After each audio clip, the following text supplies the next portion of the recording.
Joining us now, Democratic Senator Chris Coons from Delaware. He sits on the Foreign Relations Committee. Senator, your initial reaction to this deal, and what are your expectations? Well, it's a huge relief, and I am hopeful that we may yet see the release of the hostages who've been held by Hamas in tunnels beneath Gaza, some relief for the families who've waited for so long for the remains of those hostages who've been killed by Hamas, the flooding of humanitarian relief into Gaza for the Palestinians who have suffered through this war, and a path towards the reconstruction of a post-Hamas Gaza and lasting security for Israel. All of that is an enormously attractive prospect, which I hope we will see. I'll remind you, Anna, that in January, most of this was in place. There was a ceasefire, hostages were being released, humanitarian relief was flooding into Gaza, and then because of choices made by Prime Minister Netanyahu, we've seen 8 more months of brutal war, loss of life and suffering. Hopefully this time, the two parties, Hamas and Israel, will approve this deal, and we will see the de-radicalization of Gaza and the reconstruction and humanitarian relief for Gaza. It does feel like we are still a long way from Yes. that lasting peace. The next phase after hostage releases is supposed to include rebuilding Gaza, as you mentioned, disarming Hamas, the permanent ceasefire, the role of an international security force, and Palestinian governance of Gaza. Those are all major thorny issues in this tinderbox of a region. What do you see as the biggest hurdle, and what should the U.S. role look like in that next phase? Well, one of the core challenges throughout the last few years has been the unwillingness of the Netanyahu government to put forward a vision for a post-conflict Gaza and a path forward for the Palestinian people. I have pressed Arab leaders, Muslim leaders from the region to be willing to come in and provide security so that IDF soldiers did not need to continue patrolling Gaza and preventing Hamas from reemerging as a military force. That's a key piece of this path forward, is security and stability for the Palestinians that is not being carried out by IDF troops. I do think the United States can play a key role as the guarantor of peace here and keep Israel both at the table in these negotiations and give them a sense of security while also pushing our regional partners, the Egyptians, the Jordanians, the Saudis, to work to provide security and stability within Gaza.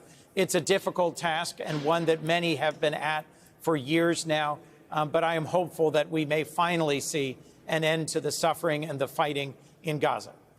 We hope. We all hope. Senator, I want to turn to the other big story that you're a part of. We are now more than a week into this shutdown.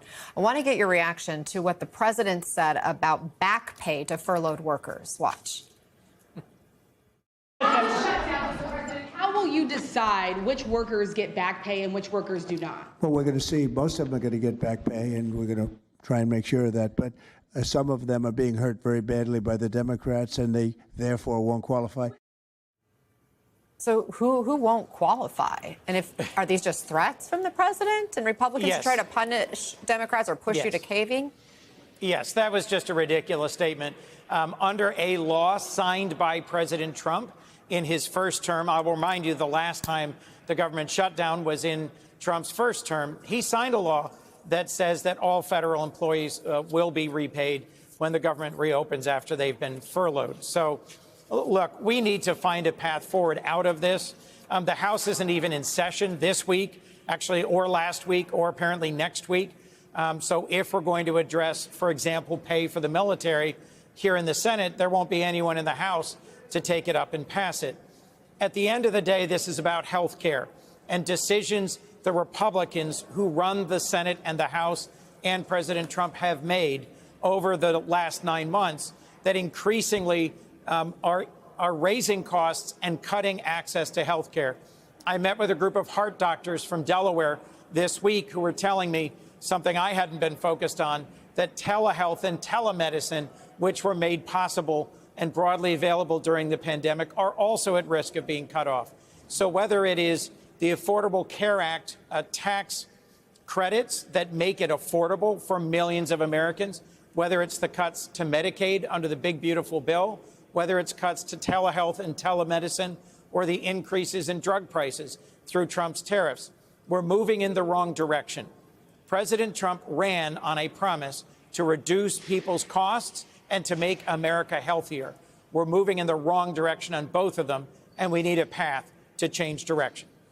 And so the American people just have to wait it out? I mean, I think that's the point, too. What a lot of Republicans are saying is that, you know, we can talk about those things, but let's open the government first. Why is that not an option? Well, why are we not even talking about these things? Trump said he would negotiate with Democrats about the impact of the Affordable Care Act tax subsidies expiring, a result of legislation he signed.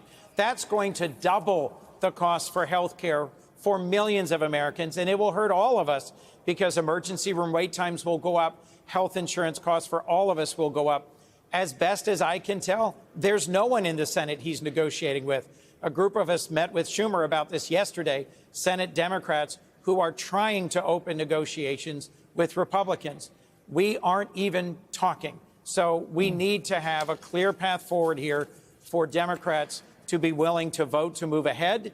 And at the end of the day, Republicans run Congress and the White House. They've made the decisions that are raising people's health care and impacting the health of all Americans.